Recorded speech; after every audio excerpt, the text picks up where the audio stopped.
Hi, and welcome back to week 2 as we work on our pollinator habitat project. I want to review with you what that means.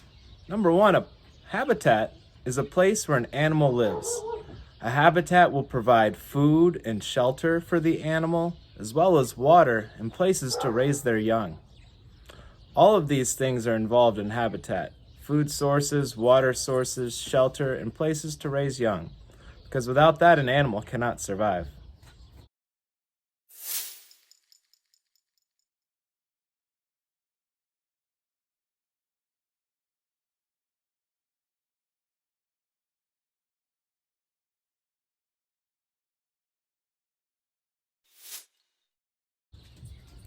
Now, the animals we're talking about in particular are the pollinators.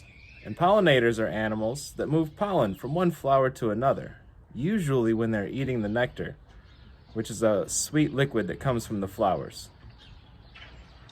As the pollinators feed on the flowers, pollen sticks to them.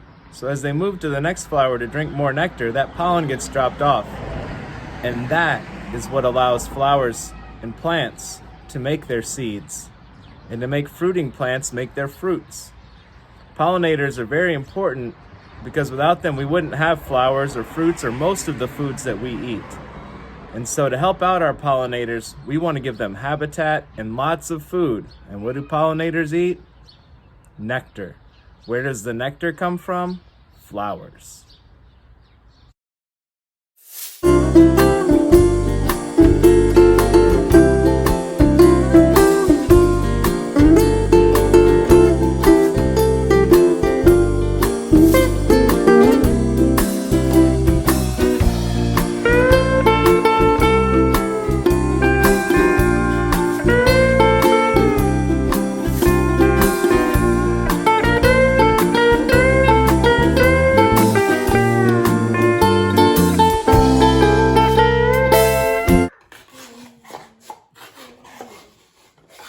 This is so fast. To get started with our pollinator project, we're getting our pots together where we can start our flower seeds.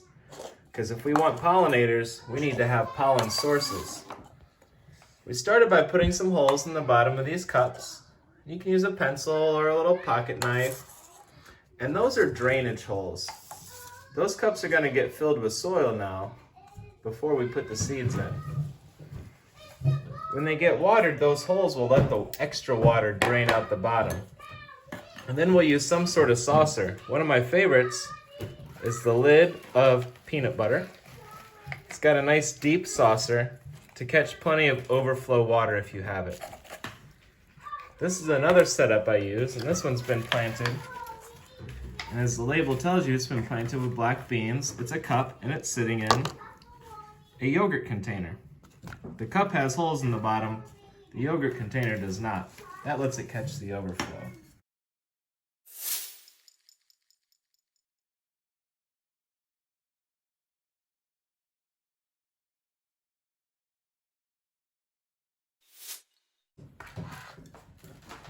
You can also use a whole tray.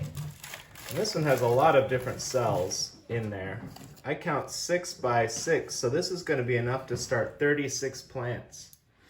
We're filling with soil, and just like with the pots, the soil is going to be nearly to the top, but not quite all the way. You want to leave a little bit of a lip there so that when you do water it, the water stays in the pot and doesn't overflow out of the pot.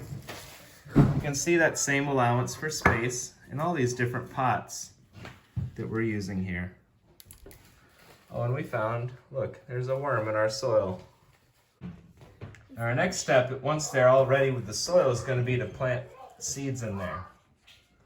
Kaya's going to use this Tithonia species. It's commonly called the Mexican sunflower, and it's beautiful, often 4 to 6 feet tall, and covered in pollinators, like the butterfly we see on this envelope. Isaac's going to plant this other variety of flowers, not as tall. They're called zinnias. Here we can see the seeds. And then let's take a look at the front of that envelope. This is a cut and come again mix. The more zinnia flowers you cut, the more flowers the plant will grow. So they're great for bouquets and things like that. The seeds are small and flat, but big enough to handle pretty easy. Here's the seeds of those Mexican sunflowers. They're big enough to handle too. Really interesting size and shape.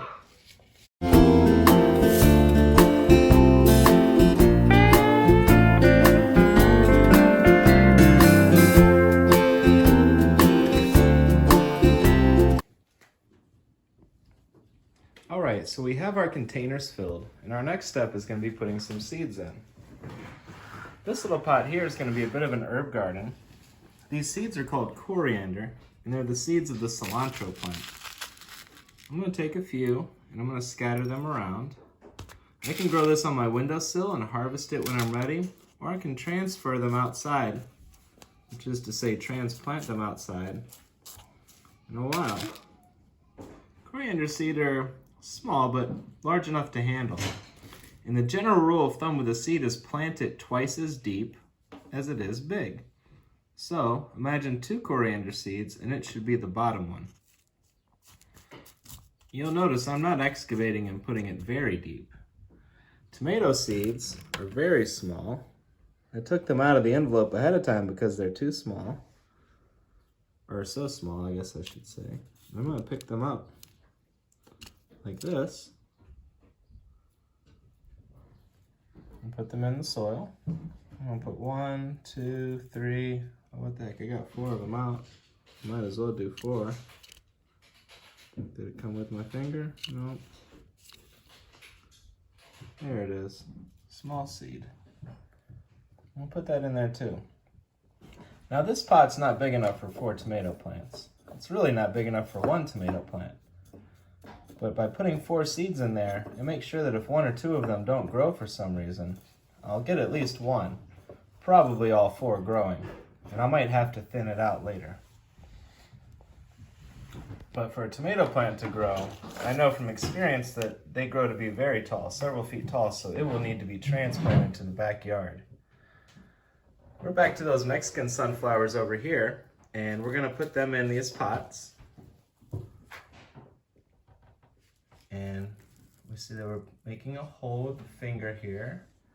Not too deep, but not too shallow. And over here, we're going to plant a whole flat of zinnias. Many of these will be transplanted up at UCS. These are the flowers that grow outside our garden fence a lot of the time. So we'll be putting them in too. We're going to put them in about as deep as they are big.